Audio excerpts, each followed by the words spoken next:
In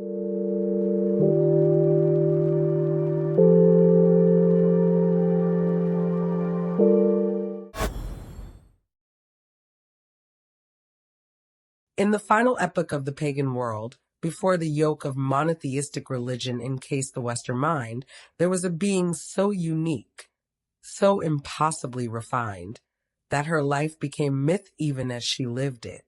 Her name was Hypatia, and she was not merely a woman. She was symmetry made flesh. She was born under an eclipsed moon, a rare cosmic alignment that, her father claimed, marked the incarnation of perfect potential. From her first breath, Hypatia existed at the intersection of the possible and the actual.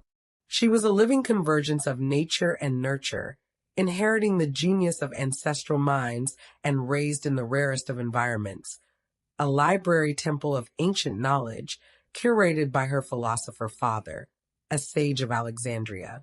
There, surrounded by scrolls from Babylon, Egypt, Greece, and India, she consumed all that civilization had whispered into the void of the past. Mathematics, astronomy, physics, poetry, engineering, metaphysics, rhetoric. She learned not just the techniques, but the secret truth behind all disciplines, the geometric structure behind the forms, the mathematics of thought. While others debated gods, she dissected them with logic. While others prayed, she calculated.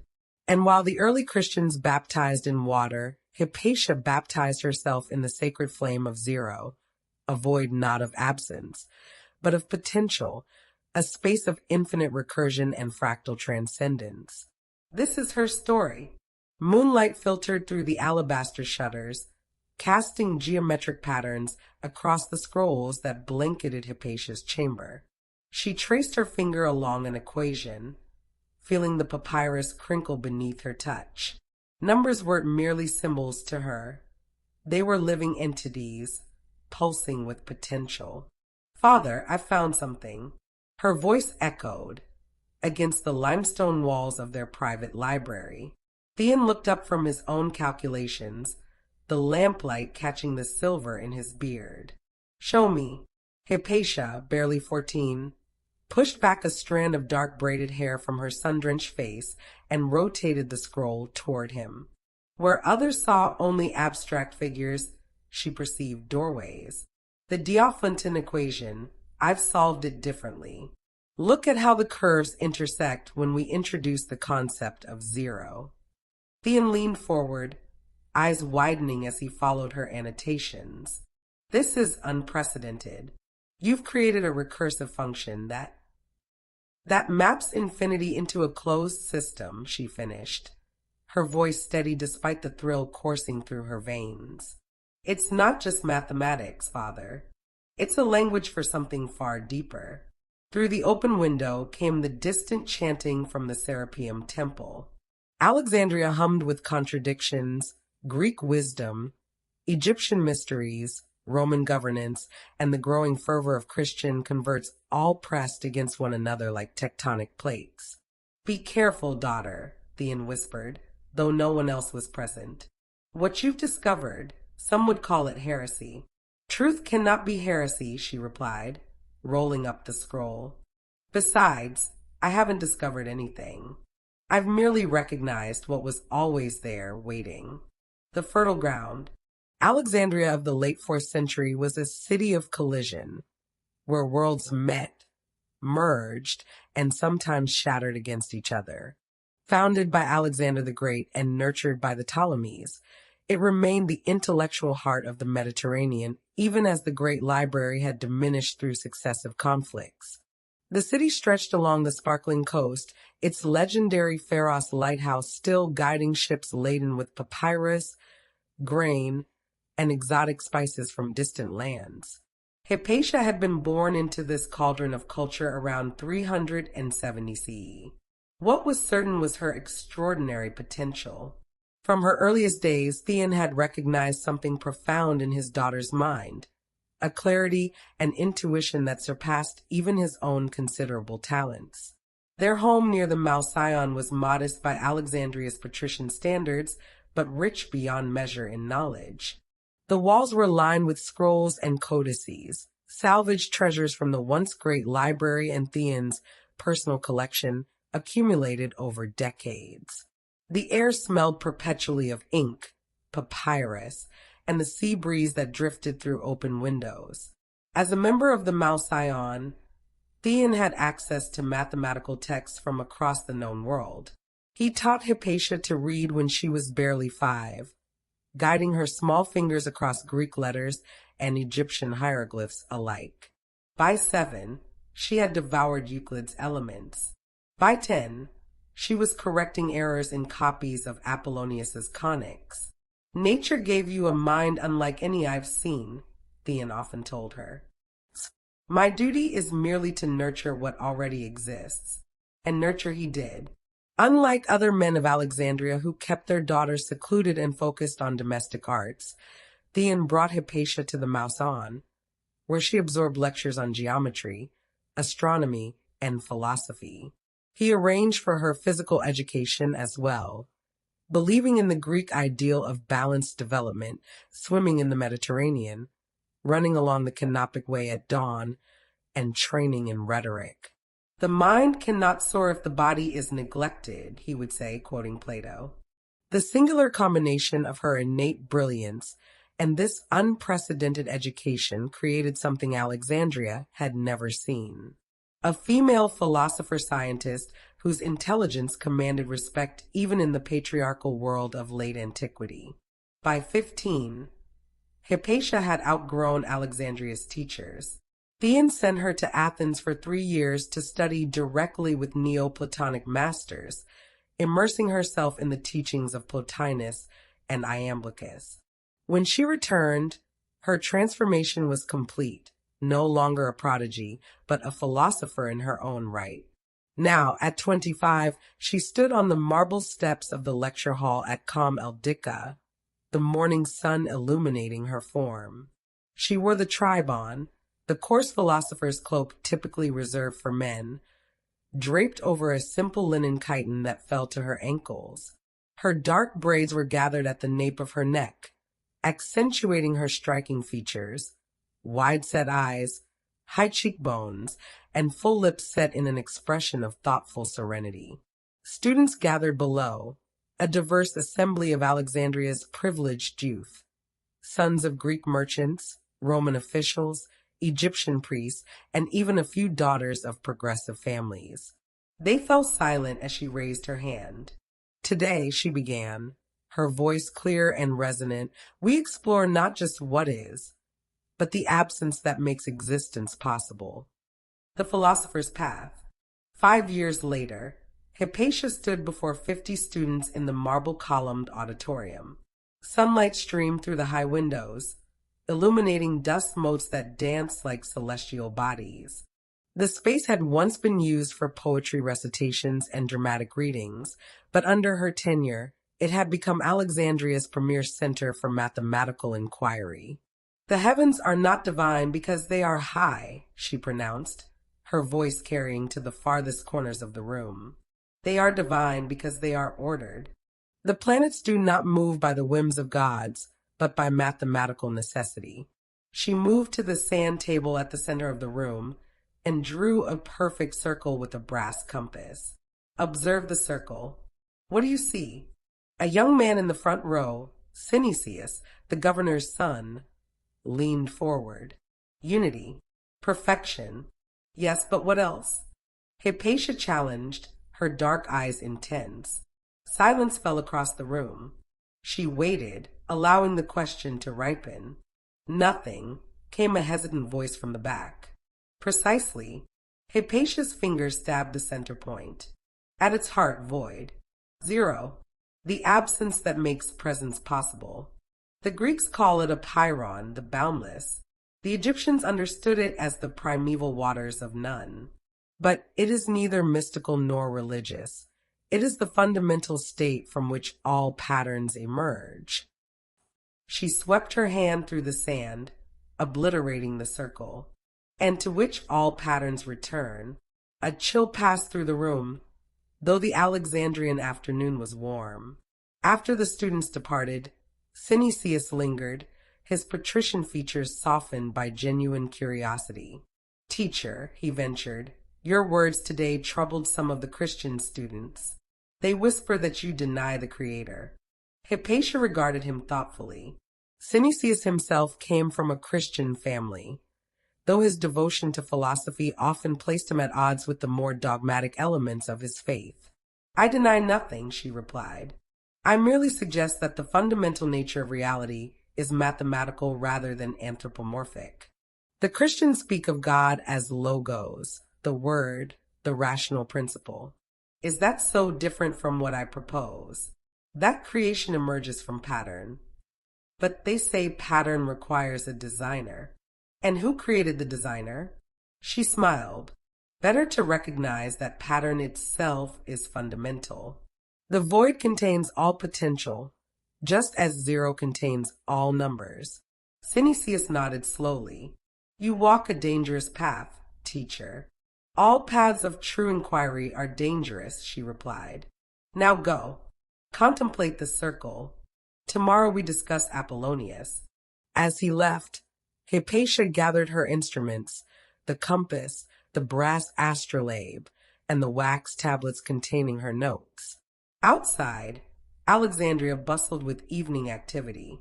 The Canopic Way teemed with merchants closing their stalls, slaves carrying purchases for wealthy matrons, sailors fresh from the harbor seeking wine and entertainment. The scents of fish, fresh bread, and spices mingled in the cooling air.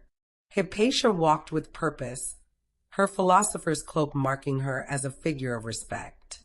Though female, her reputation as Theon's daughter and a teacher, in her own right, afforded her unusual freedom in the city's public spaces. Still, she noted the glances, some curious, some admiring, some disapproving. Near the Serapeum, she passed a cluster of monks in dark robes, their heads shaved, their expression severe. They fell silent as she passed, one making the sign of the cross as if to ward off evil. Bishop Theophilus had been importing these desert ascetics into the city, using them as foot soldiers in his campaign against Alexandria's remaining pagan institutions. She quickened her pace. The religious landscape was shifting beneath Alexandria's ancient streets.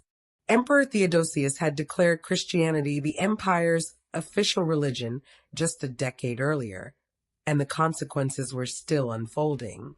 Temples had been closed, traditional festivals prohibited, the Serapeum itself partially demolished.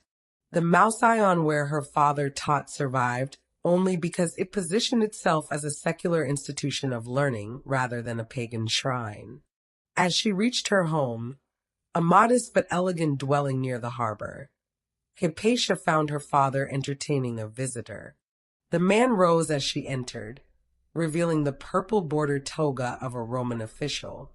"Daughter," Theon said, "you remember Orestes, our new prefect." Orestes bowed with genuine respect.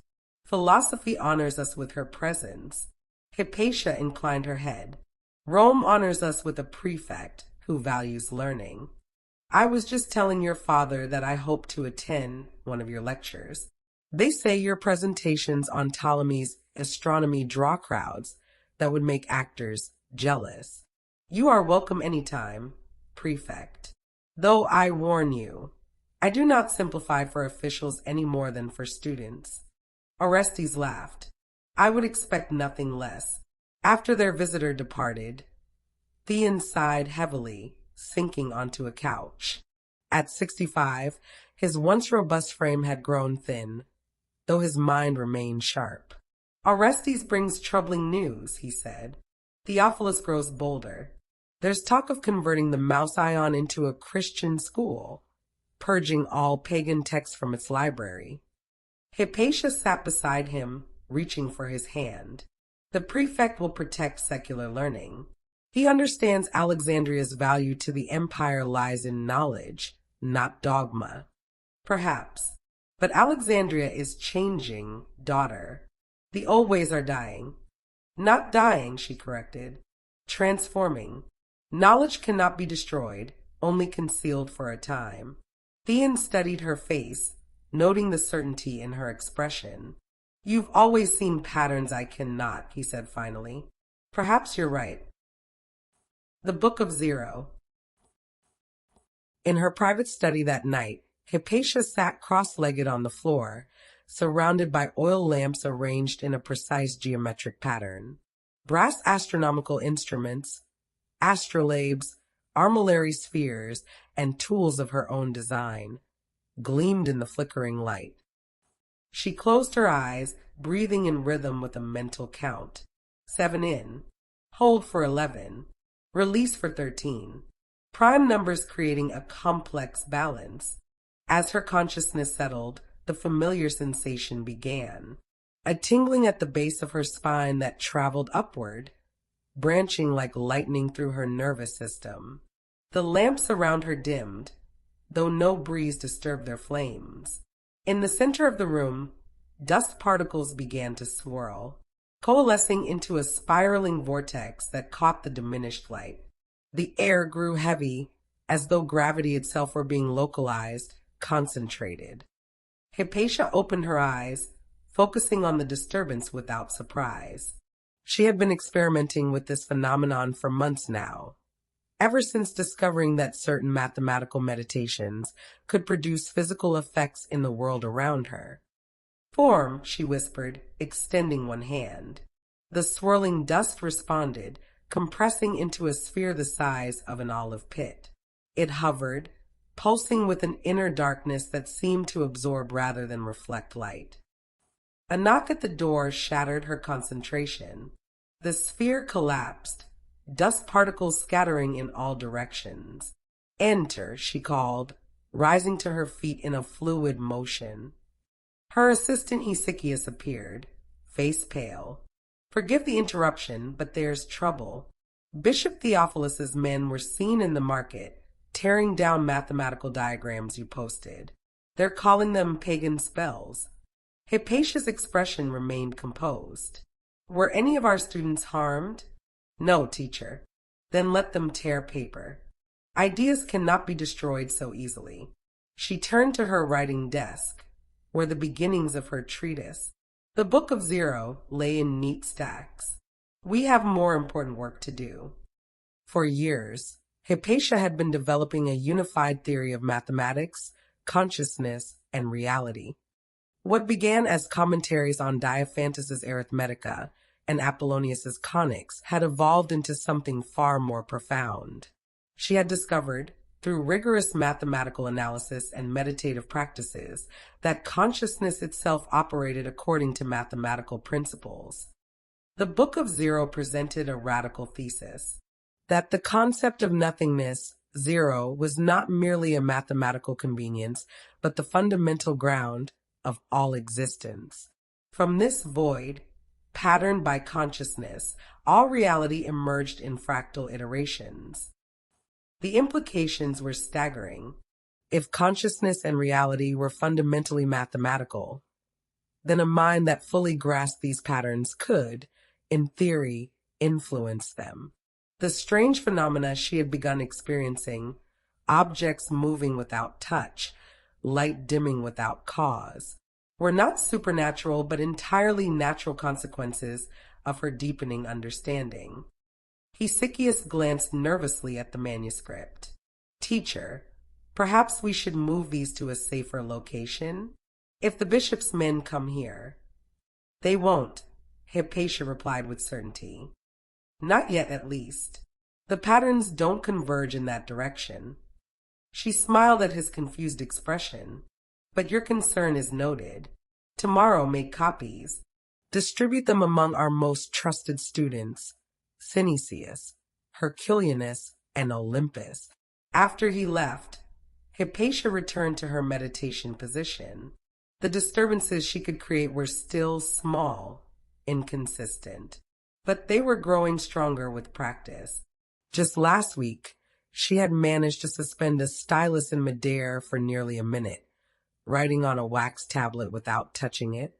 These abilities weren't magic, she was convinced. They were applications of mathematical principles operating at a level most humans couldn't perceive. Her father had begun to notice, watching with a mixture of awe and concern as cups moved slightly on tables when she was deep in thought. "Be careful," he had warned. "The line between philosopher and sorceress is thin in the public mind." But Hypatia couldn't stop now. The Book of Zero was nearly complete, and with it, a new understanding of reality that transcended both the old pagan myths and the new Christian dogma. She was creating a truly rational mysticism, one based not on faith or tradition, but on the elegant language of mathematics. As she settled back into her meditation, the shadows in the corners deepened beyond what the lamplight could explain. Her familiars, as she had begun to think of them, were gathering, responsive to her concentrated thought. Not spirits or demons, but concentrations of an invisible substance that seemed to respond directly to conscious intention. In the quiet of her study, surrounded by these darkening patches of air, Hypatia continued her work, unaware that forces were already in motion that would bring her life's research to a premature convergence point. The philosopher and the prefect. The great hall of the prefect's palace glittered with mosaic floors and marble columns. Orestes, the Roman governor of Alexandria, paced before his assembled advisors. Religious tensions were reaching a breaking point in the city, with the newly appointed patriarch Cyril openly challenging imperial authority. "He's mobilizing gangs of monks as street enforcers," an advisor reported. "The Jewish quarter lives in terror, and moderate Christians who support the empire are being intimidated." Orestes turned to Hypatia, who stood serene in her philosopher's robes, now in her 40th year, but still striking with her penetrating gaze and commanding presence. "What counsel do you offer, philosopher? You have the ear of pagans, Jews, and rational Christians alike." Before she could answer, a court official sneered. "Would you take advice from a woman who practices sorcery? They say she commands spirits in her school after dark." A tense silence fell. Such accusations could be deadly in Alexandria's charged atmosphere. Hypatia met the man's gaze without emotion. "I command nothing but reason, and the only spirits I invoke are the human capacities for logic and wonder." She turned back to Orestes. "The conflict is not truly about religion, but power.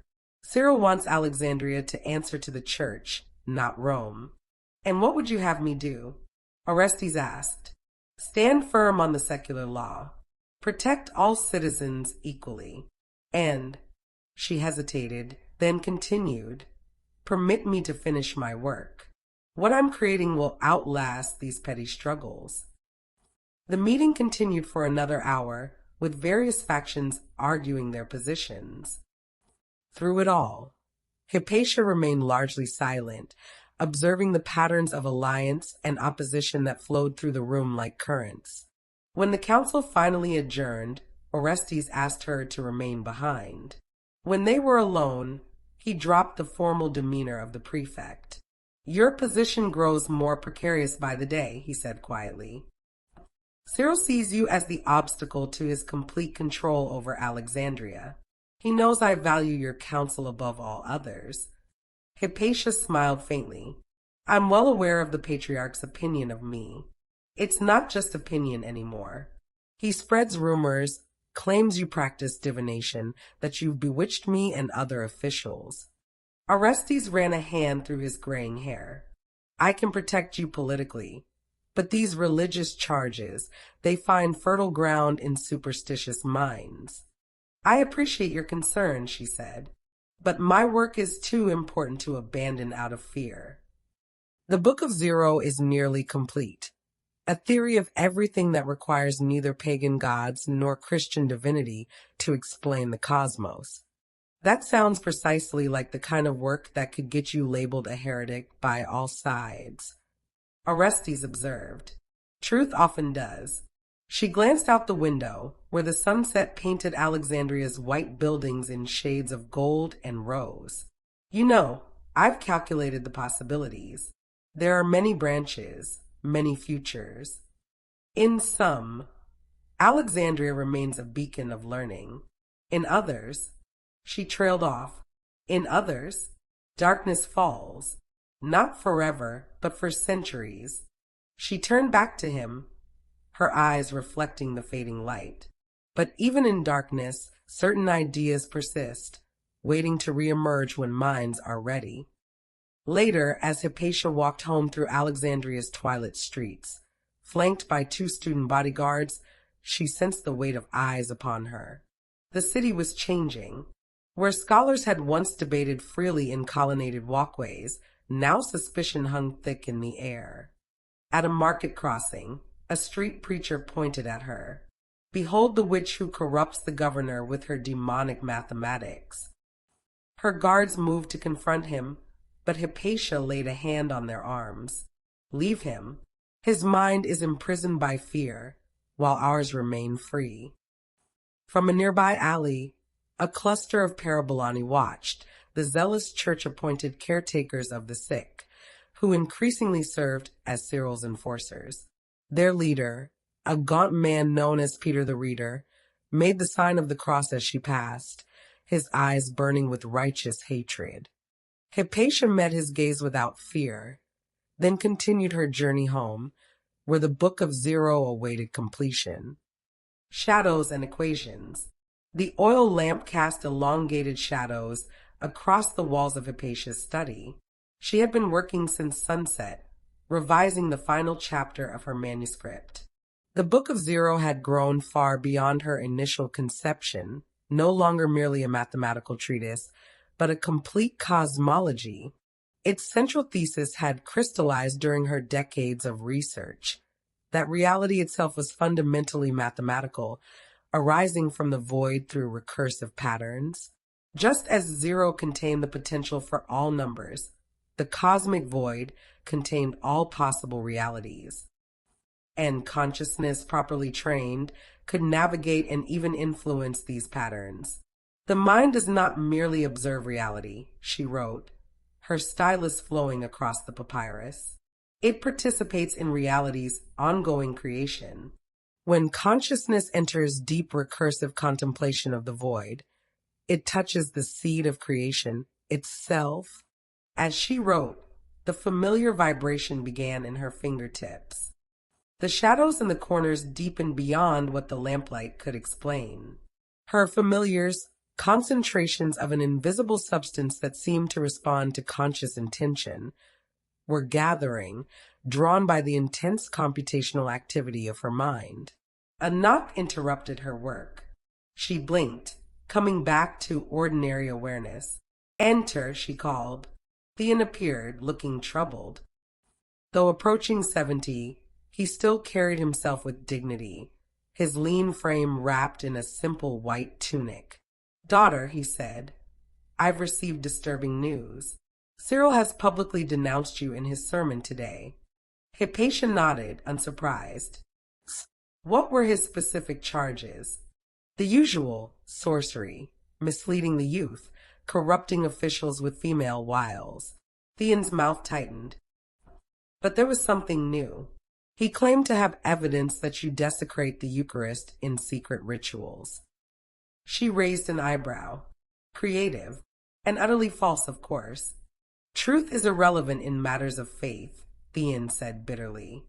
"Hypatia, perhaps it's time to consider leaving Alexandria. Athens would welcome you. Or Constantinople." She rose and moved to embrace her father. "This is our home, and my work is here." "What work could be worth your life?" She gestured to the manuscript. "This, the Book of Zero." "Father, I've made discoveries that will transform our understanding of reality itself. Mathematics isn't just a tool for measuring the world. It is the world at its deepest level." Theon glanced at the densely written pages with their complex diagrams. "I've watched you working. I've seen things. Objects moving without touch. Lights dimming without cause." "Yes," she smiled, "and those are merely the visible effects. There's so much more happening on levels we can't directly perceive. The Christians will call it demonic influence, only because they lack the mathematical framework to understand it properly. She returned to her desk. I'm documenting everything, explaining the principles in terms any educated person can grasp. The inside, recognizing the familiar determination in his daughter's stance. From childhood, she had possessed an unshakable focus that no obstacle could deter. Just be careful, he said finally. Alexandria grows more dangerous by the day. After he left, Hypatia returned to her manuscript, but found her concentration broken. Rising, she moved to the window that overlooked the harbor. The night was clear, stars reflected in the dark Mediterranean waters. The Pharos lighthouse swept its beam across the seascape, guiding ships to safe harbor. She had always loved Alexandria's duality, how it existed simultaneously as a physical city of stone and flesh, and as an idea, a nexus of knowledge where Greek, Egyptian, Jewish, and now Christian thought collided and merged. For centuries, it had maintained a delicate balance between these forces. But balance was giving way to domination. The rise of Christian orthodoxy under imperial patronage was extinguishing the pluralism that had made Alexandria great. Temples closed, books burned, philosophers silenced. The Parabolani who claimed to serve the sick increasingly served as religious enforcers, harassing Jews and pagans in the streets. Hypatia had no quarrel with Christianity itself. Indeed, many of her best students, like Synesius, were Christians who found no contradiction between their faith and philosophical inquiry. But Cyril's brand of Christianity demanded absolute conformity, treating questions as heresy and doubt as sin. She turned back to her desk, resolving to work through the night. The Book of Zero must be completed soon. Something told her time was running short. As she settled back into her chair, the shadows in the room seemed to pulse in rhythm with her heartbeat. Her familiars were growing stronger, more responsive to her thoughts. Last week, during a particularly deep meditation, she had managed to create a localized distortion in time itself, a tiny space where moments stretched and compressed according to complex equations she had mentally formulated. These phenomena fascinated her scientifically. They weren't supernatural, but entirely natural. Manifestations of mathematical principles operating at the quantum level. In 1,000 years, she thought, such abilities might be commonplace, understood through proper equations rather than dismissed as magic or miracles. If civilization survived that long, if the light of inquiry wasn't extinguished by dogma and fear. With renewed determination, she dipped her pen and continued writing. The void is not empty, but pregnant with all possibility. When consciousness enters recursive contemplation of zero, it touches the seed of creation itself. Convergence point. March brought warm winds to Alexandria, carrying the scent of blossoms and salt spray from the harbor. In the agora, merchants displayed spring goods, fresh produce, new textiles, perfumes from Arabia. The city vibrated with life, citizens filling the streets as they emerged from the mild Egyptian winter. Beneath this ordinary rhythm, tension simmered. Rumor spread through the Jewish quarter of planned attacks. Christian hardliners whispered of pagan conspiracies. The Parabolani moved through markets in groups, watching for any sign of disrespect toward the church. In her lecture hall, Hypatia addressed a smaller audience than usual. Fear had kept many students away, particularly those from prominent Christian families. The essence of mathematics, she told those who remained, is freedom. Truth answers to no authority, but reason. After the lecture, Synesius lingered. Now a bishop himself in Cyrene, he had returned to Alexandria for church business, but made time to visit his beloved teacher. Your words grow more pointed, he observed. Cyril's faction will take offense. Hypatia smiled. When hasn't someone taken offense at truth? Teacher, please. Synesius' aristocratic features were drawn with concern. The political situation deteriorates daily. Orestes struggles to maintain control. The Parabolani grow bolder, and Cyril openly calls for cleansing Alexandria of pagan corruption. And yet you remain my student, though you wear a bishop's robes. I can separate philosophical inquiry from spiritual faith. He sighed, but few have our education. Most see only us versus them, light versus darkness. Hypatia gathered her teaching materials. I've completed the Book of Zero, she said quietly. The final pages were written last night. Synesius' eyes widened. Then it's true. The rumors of your discoveries. Come, she said, ignoring the question. Walk with me. They exited into the spring sunshine. The colonnaded walkway leading from the lecture hall to the street was lined with blooming jasmine, its sweet scent filling the air. What do you see? Hypatia asked, gesturing to the city spread before them. White buildings gleaming in the sunlight, the blue Mediterranean beyond. Alexandria, Synesius replied. The greatest city in the world. Look deeper. What makes a city? Not buildings or streets, but patterns, flows of people, goods, ideas. Mathematics made manifest. You speak in riddles, teacher. No, in equations. She stopped, turning to face him directly. The Book of Zero demonstrates that reality itself is mathematical at its core. The void zero contains all potential patterns. Consciousness interacts with these patterns, collapsing possibility into actuality. Sounds dangerously close to claiming godlike power, Synesius said carefully. Not godlike, natural, inherent in the structure of existence. She resumed walking. I've experienced its effects directly. Small manipulations of probability, localized distortions in space and time. Synesius crossed himself reflexively, then looked embarrassed. Forgive me. Old habits. Nothing to forgive. Your gesture is itself a pattern, a symbol invoking specific mathematical configurations in the fabric of consciousness. They had reached the street. Hypatia's 2 student guards fell into step behind them, a necessary precaution in the increasingly hostile city. I'm entrusting you with a copy, Hypatia continued, handing Synesius a sealed package from her satchel. Take it to Cyrene. Preserve it in your library. You think it's in danger here? I've calculated the probabilities.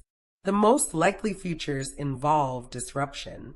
Synesius accepted the package with visible reluctance. You speak as if you've seen what's coming.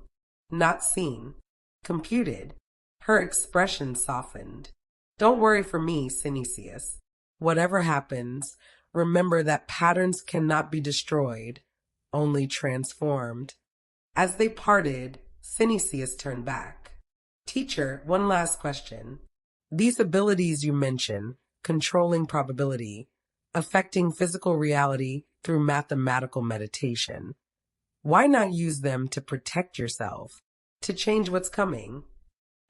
Hypatia smiled enigmatically. Who says I'm not? The warning came at dawn 3 days later. Hypatia's most devoted student burst into her chambers without ceremony, sweat streaming down his face. Teacher, they're coming. Cyril has denounced you publicly. Peter the Reader leads a mob. They claim you bewitched the governor against the church. She rose calmly from her desk, setting aside the copy of the Book of Zero she had been reviewing. How long do we have? An hour, perhaps less. Hypatia nodded, her decision already made. Help me gather the most essential texts. The rest. Her eyes swept over the library she and her father had built over decades. The rest must find their way to future minds without our help. As they worked, selecting scrolls and codices with practiced efficiency, a peculiar stillness settled over her. The panic and dread that should accompany such a moment were absent, replaced by crystalline clarity. For years, her mathematical meditations had been leading to this juncture. She had calculated the converging probabilities, had seen the narrowing pathways of possible futures. "You must leave Alexandria," her student urged. "We can arrange passage to Athens by midday." Hypatia shook her head, binding another copy of the Book of Zero with a cord of braided silk. "No, what must happen will happen." She pressed the bound manuscript into his hands. "Take this to the hidden library in Aswan. They'll know what to do with it. But you will meet what comes." She smiled with genuine serenity. "Don't you see? This is not an ending. It's a convergence point." When the student had gone, carrying manuscripts and her final instructions, Hypatia went to her father's chamber. Theon lay sleeping, his breath shallow, his body frail from recent illness. She stood silently, watching him for a long moment. "I understand now why you educated me as you did," she whispered. "You saw the pattern from the beginning." She leaned down and kissed his forehead gently, then left without waking him. Some goodbyes were best left unspoken. In her private chamber, she changed into a fresh linen chiton, draped her philosopher's tribon across her shoulders, and arranged her braids with care.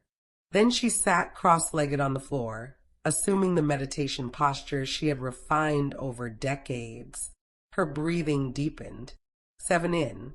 Hold for 11. Release for 13.